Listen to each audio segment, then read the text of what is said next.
Hello again and welcome back to another edition of Tuesdays with Theis. Hey, we're on video. Go take a look at that. Come see how good we look. We look great, but we sound even better. So remember, subscribe to the HBC Sports Podcast on iTunes. Find us on hbci.com/sports. There's really a lot of things to get to, and I don't want to waste any more time before we dive right into it. Jeff Theis, you made your on-air debut on the Winona Chiefs broadcast versus the Tri-County Tremor. Your gut reaction, your gut response to the entire experience was? That was, at first I was nervous when we were setting up just to do the little 5-minute pregame before the game, and I'm like, what am I going to talk about?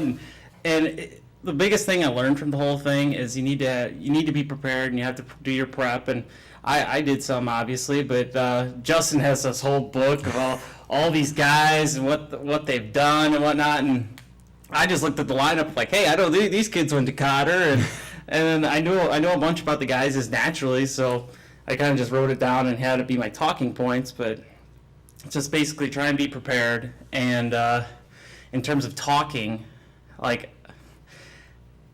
I tried to be myself because I didn't want to sound like a robot and be like, just start breaking down things and whatnot. I'm like, when I usually watch a game, I just like to point out things that I think are fun or whatever, and I kind of tried to do that. And then toward the end of the game, I think I was more in my niche there and had a feel for what I wanted to do. I absolutely felt as though it came off great. We had Justin Barrientos in his 650 plus games of experience, and you in your first game really found a comfort zone that I think few broadcasters find that early on, at least in that particular role. And it was very entertaining to be able to hear the factual, the preparation, everything that you needed to know. But then there was just those little things. The viewer at home, I'm sure, was picking up on some of those. But as we go more into detail about the Chiefs themselves, what was the biggest thing that you noticed in terms of differences from this season to last season? I know it's a lot of turnaround and a lot. I didn't see a whole lot of them in person last year. I probably saw like 2 or 3 games. So I'm just going by kind of a lot of the same guys back. There are a few guys different, obviously, and Trusinski being on the mound, that's been commonplace for years now. And then seeing guys like Hengel in there, and I'm missing out on somebody. Well, there's new guys behind the plate. John D. Murray. Yeah, Owen Bernicle, a consistent player from last year. Hunter Cruz. Hunter Cruz played a great center field the other day. I was very impressed. And he saved a few extra base hits, it looked like, just by getting a good jump on the ball and whatnot. And yeah, just judging from the first game, like Tri-County, they had some players you knew, but I wouldn't say they were the most talented. Like they weren't the most. They're not going to be the best team that the Chiefs face this year. Yeah, and it's a younger team there, and we'll get, I think, a better gauge of exactly how the Chiefs rank as they take on 6-0 the Wanamingo Jacks. I'm more excited for that one. Yes. Yeah, it should be a good game, and we're glad to be able to have the statistical basis to draw upon as we take a look here. The sabermetric southpaw, he's got everything. He's got, for the pictures, he's got their FIP on here. I don't know how he can calculate it, because I thought FIP was more based on, league average, because I know league average FIP is more based on league average ERA. So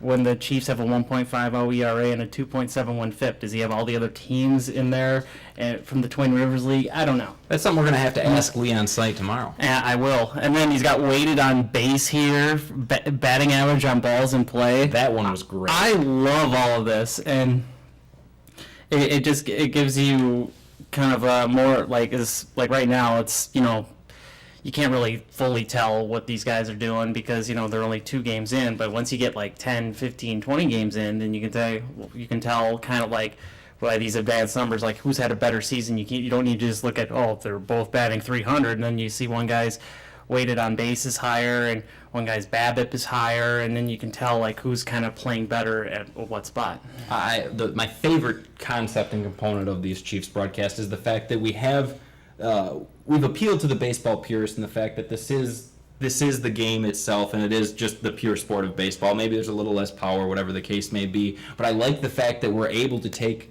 the same statistical basis and take that sabermetric and appeal to those types of new school fans to be able to truly take it to this level is truly I think the key with sabermetrics and whatnot, you gotta kind of dumb it down as best you can so you can make the average fan understand it and kind of wrap their brain around it, because sometimes, just with everybody in life, if you come across something that seems too difficult that you don't feel you need to understand, you're just not going to do it. And to me, a lot of this stuff you can wrap your head around if you have the right attitude with it and it's presented in the right way.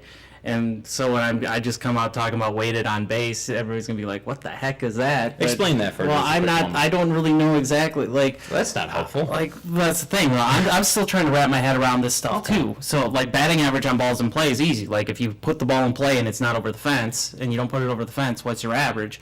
And if your average is usually high, that means you're getting pretty lucky on your batted balls. Like, that was kind of the thing with Danny Santana with the Twins last year. He played really good, and I remember us on the show going like, "Oh, can he do this?" And I'm like, "No!"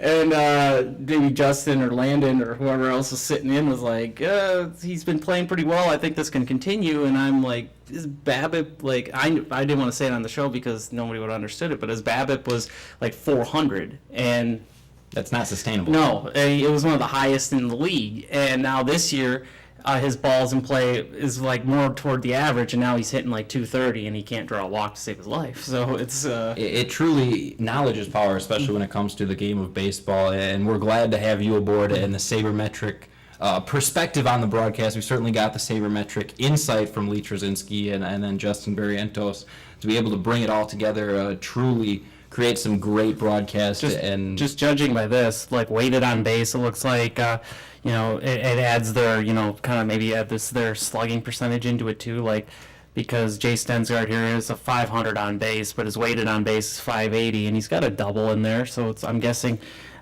kind of adds through extra base hits as well. Just like how are you getting on base? Like, that's kind of slugging percentage too, and OPS, but it's a different way of saying how they're getting on base. Yeah, a player like a Chris Bryant would probably have a high weighted on base percentage. Yes. So just Miguel Cabrera, for example, it's good to be able to understand these types of things. But a reminder: tune in HBC TV 25, 7:30. First pitch. We'll have it for the Wanamingo Jacks here on TV 25.